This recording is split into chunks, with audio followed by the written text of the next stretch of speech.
Seerri biyya keenyaa ulfa akkamiin uumameef mirga ulfa baasuu eeyyama kan jedhuun mata duree akkasiin walitti deebinee jirra. Chaanalii kanaaf haaraa taanaan sabiskiraayib gochuun dagatina. Mee eenyu faatu mana yaalaa deemee ulfa ofirraa baasuu danda'a? Akka seera biyya keenyaatti ulfa akkamiin uumametu mirga adda cituu qaba kan jedhu mee waliin haa ilaallu. Gaaffii fi yaada qabdanis koomentiidhaan kaa'uun dagatina. Asumaan gara mata duree kootti seena. Kanaan dura waggoota muraasaan dura biyya keenya keessatti ulfa baasuun kan eeyyamamu yoo haadha sana irratti rakkoo fayyaa cimaa lubbuuf yaaddessu kan fide ta'e qofadha. Dhibee fayyaa haadha sana miidhu yoo qabatee dhufe qofa mirga ulfa adda kutuu eeyyama seerri. Haa ta'u malee erga waggoota muraasaa as garuu kun fooyya'ee fakkeenyaaf kanneen dirqisiifamuun gudeedamaniif mirga ulfa baasuu kennameera. Kun egaa ragaan barbaachisu dubartiin tokko erga ulfooftee booda mana yaalaa deemtee dirqisiifamee gudeedamuun ulfaa yoo jette osoo ragaa tokko hin gaafatiin mirga ulfa adda kutuu ni kennama jechuudha yeroo ammaa. Akkasumas immoo tariitii firarraa yoo ulfoofte fira dhiigaarraa ulfoofte mirga adda cituu ni jira. Kunis egaa konfirmeeshinii hin barbaachisu jechuudha akka seera kanaarratti. Firarraan ulfaa yoo jette meerri ragaan maal kan jennu jiru. Jechuma kana kenninaan mirga ulfi adda cituu ni kennama jechuudha. Garbiraan mucaan rakkoo fayyaa cimaa uumamaan yoo qabaate jireenya isaa booda irratti rakkoo cimaa geessisaa itti cima jireenyi kan jedhu yoo jiraate rakkoo fayyaa uumamaa yoo qabaate mucaan gadameessi keessa jiru mirga ulfa adda kutuu yoo haati murteessite ni kennama jechuudha. Garbiraan haati rakkoo fayyaa sammuu yoo qabaattedha.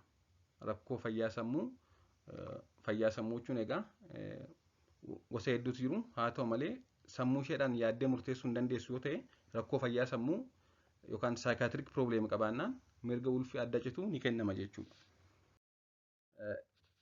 Kana malees egaa umuriin dubartii sanaa da'umsaaf kan hin geenye yoo ta'e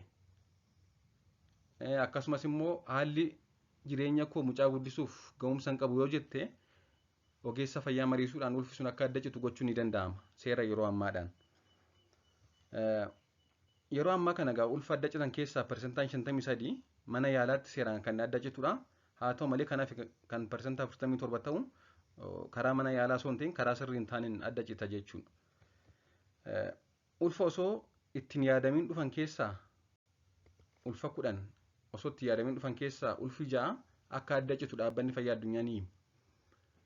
Ampilaand pireegnaansii kanneen ta'an 10 keessaa 6 abboorshiniidhaan adda citu jechuudha akka dhaabbanni fayyaa addunyaa himutti. Kun egaa baay'eedha. Kana keessaa egaa kanneen adda citan kana keessaa persentaan 45 karaa sirrii hin taaneen yookaan anseef abboorshin karaa ta'een raawwatama. Kun ammoo harki 97 biyyoota guddataa jiran keessattidha kan inni mudatu.